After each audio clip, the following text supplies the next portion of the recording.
ಅಂಚೆ ಅಣ್ಣ ಬಂದಿದ್ದಾರೆ ಅನ್ಸುತ್ತೆ. ಅಂಚೆ ಅಣ್ಣ? ಹೌದು, ಅಂಚೆ ಅಣ್ಣ. ಅಂಚೆ ಹಣಾದೇಶ ಬಂದಿದೆ. ಧನ್ಯವಾದಗಳು.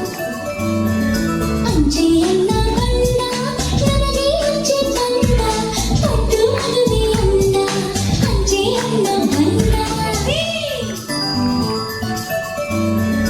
ಅಂಚೆ ಅಣ್ಣ ಬಂದ, ನನಗೆ ಅಂಚೆ ಬಂದ, ಪಟ್ಟು ಮದುವೆ ಅಂದ, ಅಂಚೆ ಅಣ್ಣ ಬಂದ.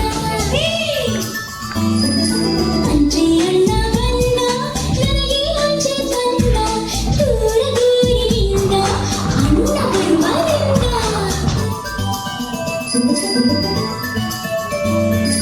ಅಂಚೆ ಅಣ್ಣ ಬಂದ, ನನಗೆ ಅಂಚೆ ಬಂದ, ಪಟ್ಟು ಮದುವೆ ಅಂದ, ಅಂಚೆ ಅಣ್ಣ ಬಂದ. ನಾವು ಜೈಲುಗಳಲ್ಲಿರೋ ಕೈದಿಗಳಿಗೆ ಕನ್ನಡ ಸಾಹಿತ್ಯವನ್ನು ಒಂದು ವರ್ಕ್ಶಾಪ್ ಥರ ಮಾಡಬೇಕು. ಕನ್ನಡ ಸಾಹಿತ್ಯದ ಸಾರ ಸಂಗ್ರಹವನ್ನು ನಮ್ಮ ಜನ ಕನ್ನಡಿಗರು ಸರಿಯಾಗಿ ತಿಳ್ಕೊಂಡ್ಬಿಟ್ರೆ ಅವರು ಅಪರಾಧಿಗಳಾಗೋದಕ್ಕೆ ಸಾಧ್ಯ ಇಲ್ಲ. ಸುಮ್ಮನೆ ಬಸವಣ್ಣ ಅವ್ರದ್ದೊಂದು ವಚನ ನಿಮ್ಮೆಲ್ಲರಿಗೂ ಗೊತ್ತು, ಆದರೆ ಯೋಚನೆ ಮಾಡಲ್ಲ. ನೀವು ಮತ್ತು ಈ ಕಡೆ ಕೇಳಿಸ್ಕೊಳ್ತೀರಿ, ಈ ಕಡೆ ಬಿಟ್ಬಿಟ್ಟಿರ್ತೀರಿ. ಎಷ್ಟು ಚೆನ್ನಾಗಿರೋ ವಚನ. ಕಳಬೇಡ, ಕೊಲಬೇಡ, ಹುಸಿಯ ನುಡಿಯಲು ಬೇಡ. ಈ 3 ಸಾಲ ಅರ್ಥ ಮಾಡ್ಕೊಳ್ಳಿ. 3 ಶಬ್ದ: ಕಳಬೇಡ, ಕೊಲಬೇಡ, ಹುಸಿಯ ನುಡಿಯಲು ಬೇಡ.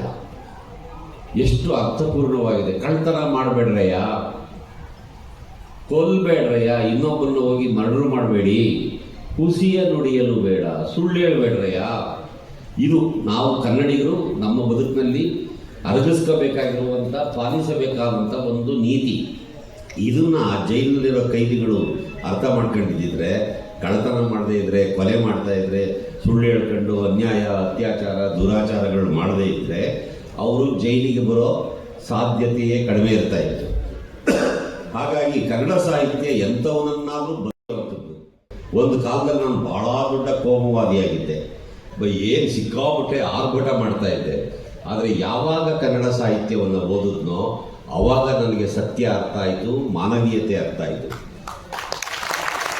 ಕನ್ನಡ ಸಾಹಿತ್ಯ ಎಷ್ಟು ಚೆನ್ನಾಗಿ ಸಾವಿರಾರು ವರ್ಷಗಳಿಂದ ಇಂಥ ವಿಷಯಗಳು ಹೇಳ್ಕೊಂಡು ಬಂದಿದೆ ಅಂತಂದರೆ, ಕನ್ನಡದಲ್ಲಿ ಒಂದು ಬೇರೆಯವರ ಧರ್ಮವನ್ನು, ಈ ದೇವರು ಧರ್ಮ ಅಂತೆಲ್ಲ ಮಾತಾಡಿದ್ರೆ ಹಿಂಗೆ ಸೌಂಡ್ಗಳು ಜಾಸ್ತಿ ಆಗಿಬಿಡ್ತವೆ.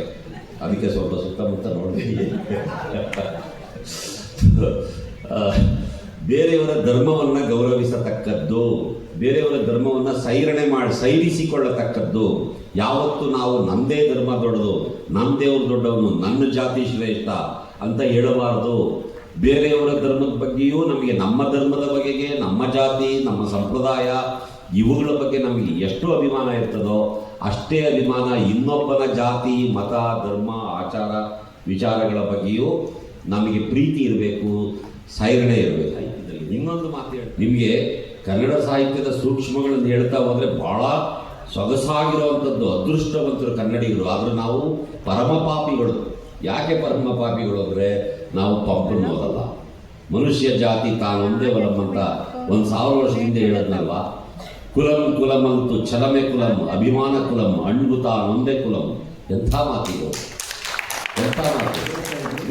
ನೋಡಿ, ಈ ಒಂದು ನಾನು ಮಾರ್ನಿಂಗ್ ಹೇಳಿದೆ ನಿಮಗೆ, ಹಣದಿಂದ ನಮಗೆ ಸ್ಯಾಟಿಸ್ಫ್ಯಾಕ್ಷನ್ ಸಿಗೋದಿಲ್ಲ. ಆಯಿತಾ?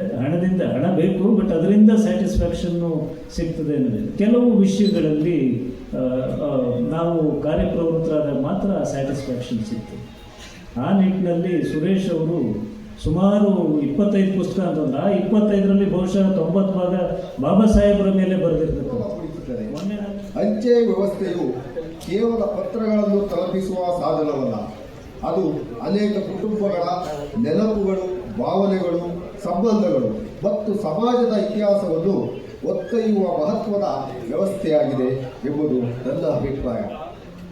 ಈ ಅದ್ಭುತ ಕೃತಿಯನ್ನು ಕನ್ನಡದ ಓದುಗರಿಗೆ ಅರ್ಪಿಸುತ್ತಿರುವ ಗೆಳೆಯರಾದ ಡಾಕ್ಟರ್ ಅಂಬಸಂದ್ರ ಸುರೇಶ್ ಅವರಿಗೆ ಹೃತ್ಪೂರ್ವಕ ಅಭಿನಂದನೆಗಳನ್ನು ಸಲ್ಲಿಸುತ್ತಾ, ಈ ಕಾರ್ಯಕ್ರಮವನ್ನು ಆಯೋಜಿಸಿದ್ದ ಎಲ್ಲರಿಗೂ ಧನ್ಯವಾದಗಳನ್ನು ಅರ್ಪಿಸುತ್ತಾ ವೇದಿಕೆಯ ಮೇಲಿರುವ ಎಲ್ಲ ಗಣ್ಯರಿಗೂ ವಂದಿಸುತ್ತಾ ನನ್ನ ಈ ಮಾತುಗಳನ್ನು ಮುಗಿಸುತ್ತಿದ್ದೇನೆ. ವಂದನೆಗಳು.